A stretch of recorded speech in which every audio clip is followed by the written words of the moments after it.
नमस्कार दोस्तों, मैं विनय दुबे मुंबई से।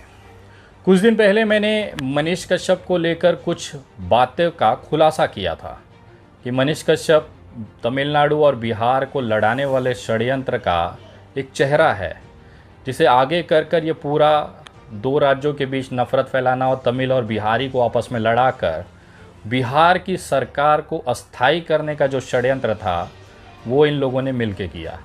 उसके बदले में मनीष कश्यप को एक मोटी रकम दी गई ताकि वो चीज़ों को आर्टिफिशियल तरीके से, कृत्रिम तरीके से तैयार करके लोगों के सामने परोस सके।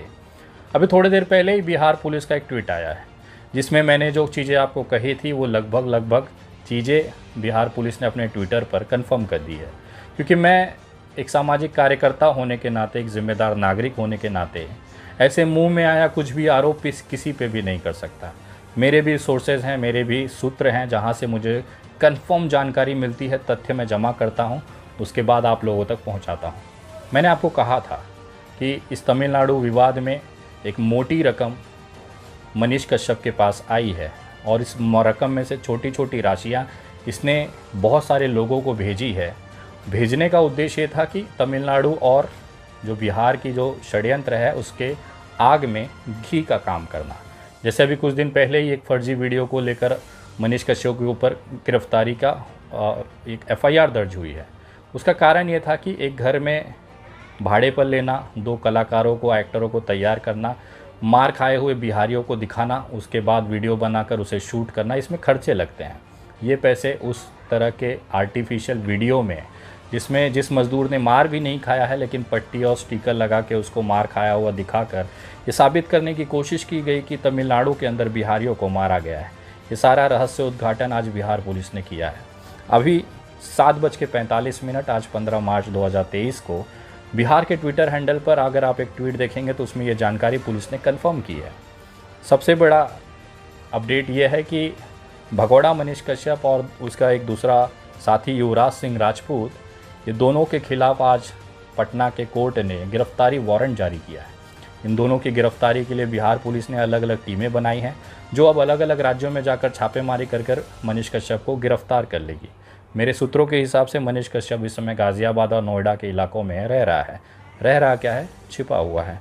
इतना ही सही होता, इसने अगर कुछ गलत नहीं किया होता या इसके मन में चोर नहीं होता या इसे कोई भी गलत कार्य का डर नहीं होता तो ये बिहार छोड़कर भागता नहीं। ये भागा उसी दिन ये कंफर्म हो गया कि ये पूरे षड्यंत्र में इसकी हिस्सेदारी मोटे रकम को लेकर ज़रूर है। पुलिस ने इसके खातों की जांच की। इसके खातों में बहुत सारे ऐसे आर्थिक अनियमितताएं मिली हैं जिसको लेकर पुलिस ने कुछ बैंक अकाउंटों को सीज भी किया है। मनीष कश्यप के पास एक बड़ी अमाउंट रकम इन खातों में मिली है जिसको पुलिस ने फ्रीज़ किया है। इसका मतलब है कि अब इस खातों से ये पैसा निकाला नहीं जा सकता तब तक जब तक इस पूरी जांच प्रक्रिया कोर्ट के सामने हाजिर नहीं होती और इस अकाउंट को डीफ्रीज़ करने के लिए अब अदालत ही इसका ऑर्डर दे सकता है। किस किस अकाउंट में कितने पैसे मिले उसकी जानकारी मैं आपको बताना चाहूँगा। मनीष कश्यप का एक एसबीआई का अकाउंट है। जी हाँ, वही अकाउंट है जिसमें 2019 में इसने ठगी की थी। 420 की एफआईआर इसके ऊपर दर्ज हुई थी बेतिया नगर पुलिस स्टेशन में। उस समय भी यही एसबीआई का अकाउंट इस्तेमाल हुआ था जिसमें जनता को प्रलोभन देके इसने जनता से, बिहार की बेतिया की जनता से ठगी की थी। इसके ऊपर ठगी 420 आईपीसी का एफआईआर दर्ज था। उसी एसबीआई खाते में 3,37,496 रुपये मिले। इसका एक आईडीएफसी बैंक का खाता था जिसमें 51,000 रुपये के आसपास मिले हैं। एचडीएफसी का एक खाता है जिसमें 3,37,463 रुपये पुलिस ने सीज़ किया है, फ्रीज़ किया है। इसके अलावा इसकी कंपनी है, दो कंपनियां हैं दरअसल, सस्तक फाउंडेशन है और एक सस्तक मीडिया न्यूज़ करके एक उन्होंने बनाई है। तो सस्तक फाउंडेशन का जो एचडीएफसी का बैंक खाता है उसमें 34,85,909 रुपये मिले। मतलब टोटल अगर आप राशि को सब जोड़ दें तो 42,11,937 रुपये बैंक अकाउंटों में मनीष कश्यप के मिले हैं जिसको पुलिस ने फ्रीज़ किया है। लेकिन अगर आप यूट्यूब पे इसकी वास्तविकता देखेंगे तो इसकी बूढ़ी माँ को एक झोपड़ी के एक दरवाजे पर बिठाकर ये अपनी गरीबी का प्रचार करता रहा। बोला था कि मैं गलत तरीके से पैसा नहीं कमाता हूँ, मेरे पास पैसे नहीं हैं, मैं बहुत गरीब इंसान हूँ, मैंने बहुत संघर्षों से इंजीनियरिंग की, बहुत मेहनत से मज़दूरों की और बिहारियों की आवाज़ उठाता हूँ। लेकिन दरअसल क्या है कि 42,11,937 रुपये इस समय पुलिस के हाथ में मिले हैं जो कि फ्रीज़ किया गया है। सोचिए जब ये घटना हुई, ट्विटर पे ट्रेंड होने लगा, मनीष कश्यप ने कितने ही पैसे बैंक अकाउंट से निकलवाने की कोशिश की होगी या निकाल लिए होंगे। जो बचे थे पुलिस ने ये फ्रीज़ किया है, उसका आंकड़ा 42,11,937 रुपये है। सोचिए जो निकाल सका था निकाल लिया, उसके बाद इतने अकाउंट बच गए थे। और ये बताता है कि मैं बहुत गरीब हूँ। इसकी माँ एक झोपड़ी के दरवाजे पे बैठकर अपने बेटे के लिए भीख मांगती हुई दिखाई दी। तो ये जो दोगलापन है, इसका चरित्र है, ये अब धीरे धीरे जनता के सामने आना है। इसने 2019 में ही समझ लिया था कि बिहारी जो होते हैं ना, बहुत ही भावनात्मक होते हैं। इनको थोड़ा सा इमोशनल करके बेवकूफ़ बनाकर बहुत मोटी रकम कमाई जा सकती है। बेतिया में उसने उसका एक्सपेरिमेंट किया, SBI का अकाउंट पब्लिश किया, लोगों से एक अपील किया, लोगों ने पैसे की मदद की, लेकिन उसके बाद ये ठगी साबित हुई। उसके बाद इसके ऊपर एक FIR उस समय भी दर्ज हुई थी। उसी को इसने बड़े लेवल पर ले गया, सच तक न्यूज़ बनाकर इसने वो तमाम चीज़ें इसमें की जिससे कि गलत तरीके से पैसे कमा सकते हैं।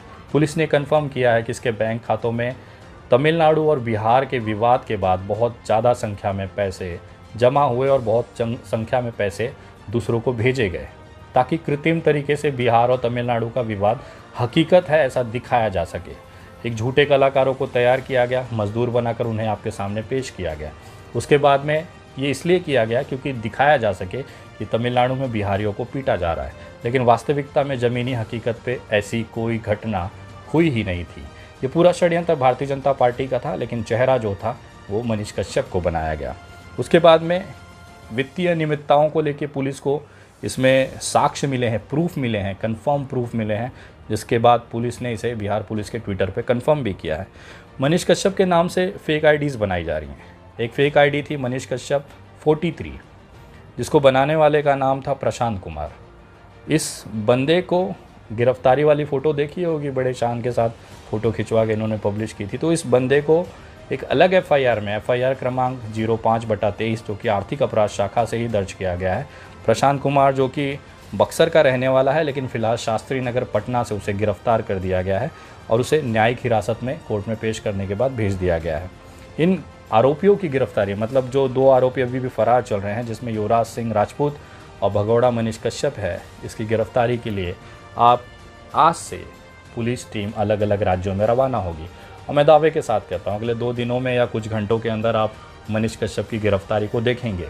मेरे सूत्रों के हिसाब से मनीष कश्यप इस समय नोएडा और गाज़ियाबाद के इलाकों में अपना मुंह छिपा हुआ है। बहुत भागा, बहुत तड़पा, बहुत चीज़ें बिलबिलाए, लेकिन अब समय आ गया है कि इस जैसे नौटंकीबाज, इस जैसे ठग को देश के सामने पर्दाफाश करने का। मैंने बार बार आप लोगों से कहा है कि ये इंसान केवल एक ठग है, इसके बहकावे में ना आए। बहुत सारे लोगों को मैं देख रहा था कि आई सपोर्ट मनीष कश्यप चला रहे थे। मैं पूछना चाहता हूं कि आने वाले कुछ दिनों में जब आप ये देखेंगे कि इसने पैसे लेकर एक कृत्रिम तरीके से, आर्टिफिशियल तरीके से बिहारियों को और तमिल को लड़ाने का काम किया।